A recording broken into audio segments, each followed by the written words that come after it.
Welcome to happy channel. ഇന്ന് ഞങ്ങളിവിടെ prepare ചെയ്യാൻ പോകുന്നത് ചിക്കൻ ഫ്രൈ ചെയ്യുന്നതാണ്. അതിനു വേണ്ടി ചിക്കൻ നല്ലതായിട്ട് കഴുകി വൃത്തിയാക്കി അതിൻ്റെ എല്ലാ ഇൻഗ്രീഡിയൻസും കുക്കറിലിട്ട് അടിച്ച് ഒരു വേവിച്ചെടുത്തിട്ടുണ്ട്.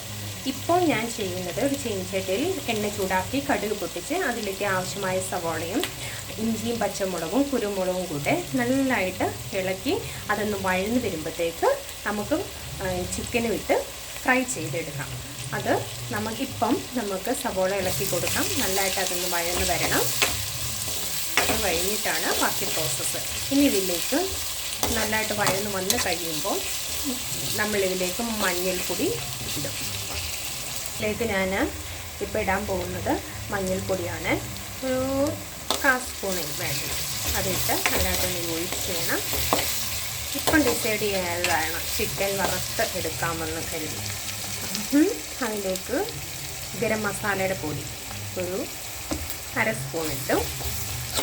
ഞാൻ ചിക്കൻ വേവിച്ചത് നല്ലതായിട്ട് കഴുകി ഉപ്പും മുളകും അതിൻ്റെ അകത്ത് കുരുമുളക് പൊടിയും അതിന് വേണ്ട ഇഞ്ചിയും പച്ചമുളകും കറിവേപ്പിലയും ഉപ്പും മഞ്ഞളിലൊക്കെ തിരുമ്മി നല്ലതായിട്ട് വേവിച്ചതാണ്. അപ്പം കുറച്ചെടുത്ത് കറി വെക്കും, കുറച്ചെടുത്ത് ഇപ്പം ഉച്ചത്തേക്ക് വറുക്കാമെന്ന് കരുതി. ഉച്ചത്തേക്ക് കറിയൊക്കെ റെഡി ആയിരുന്നു. അപ്പോൾ അവർക്ക് ഇച്ചിരി വറുത്തെടുക്കാവുന്നു. ഇതിലോട്ട് ഇച്ചിരി കായപ്പൊടി നമ്മളിതിലേക്ക് ഇടാൻ പോകുന്നത് കുറച്ച് ഒരു 1/2 സ്പൂണോളം ഇച്ചിരി മല്ലിപ്പൊടി അതിട്ട് ജസ്റ്റ് ഒന്ന് മണം മാറുന്നിടം വരെ നമ്മളതൊന്ന് ഇളക്കി കൊടുക്കും. അങ്ങനെ ഇതിലോട്ട് മുളക് പൊടി ഇച്ചിരി ചിക്കൻ മസാലപ്പൊടിയുടെ ഇളക്കി കൊടുക്കും. ഇതിലേക്ക് ചിക്കൻ്റെ മസാലപ്പൊടി ഇട്ടു അത് നല്ലതായിട്ട് ഇളക്കി കൊടുക്കണം. എന്നിട്ട് തീ നല്ലതായിട്ട് കുറച്ച് വെച്ച് ഇളക്കണം. ഇതിലോട്ട് മുളക് പൊടി ഇട്ടിട്ടുണ്ട്, ആവശ്യമായ മുളക് പൊടി. ഇനി മസാലകളൊക്കെ നമുക്ക് ഒന്ന് ഇളക്കി കൊടുക്കാം. ഇനി ഇതിലോട്ട് പകുതി വെന്ത ചിക്കൻ നമുക്ക് ഇട്ട് ഇളക്കി കൊടുക്കാം.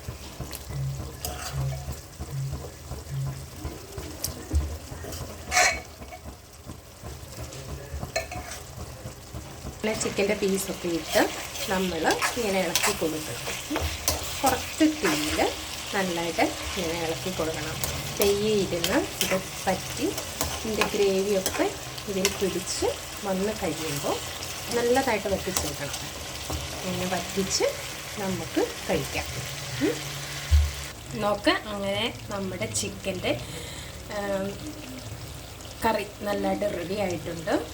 കുറച്ച് ചാറൊന്നുമില്ലാതെ ചാറിന് ഞങ്ങൾക്ക് സാമ്പാറുണ്ട്, അത് കാരണം ചാറില്ലാതെ ജസ്റ്റ് ഉണ്ടാക്കിയെടുത്താണ്. എളുപ്പം ഉണ്ടാക്കിയതാണ് കേട്ടോ. ഒരു അരമണിക്കൂറിന് പടപെടാൻ എളുപ്പം ഉണ്ടാക്കിയെടുത്ത് നല്ല കറിയാണ്.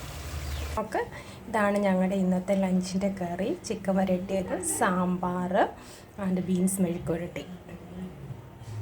നിങ്ങൾ ഇതേപോലൊക്കെ ഒന്ന് ട്രൈ ചെയ്ത് നോക്കണം കേട്ടോ. നിങ്ങൾക്ക് എൻ്റെ ചാനൽ ഇഷ്ടമായെങ്കിൽ ലൈക്ക് ചെയ്യണം, ഷെയർ ചെയ്യണം, കമൻറ്റ് ചെയ്യണം. Thank you.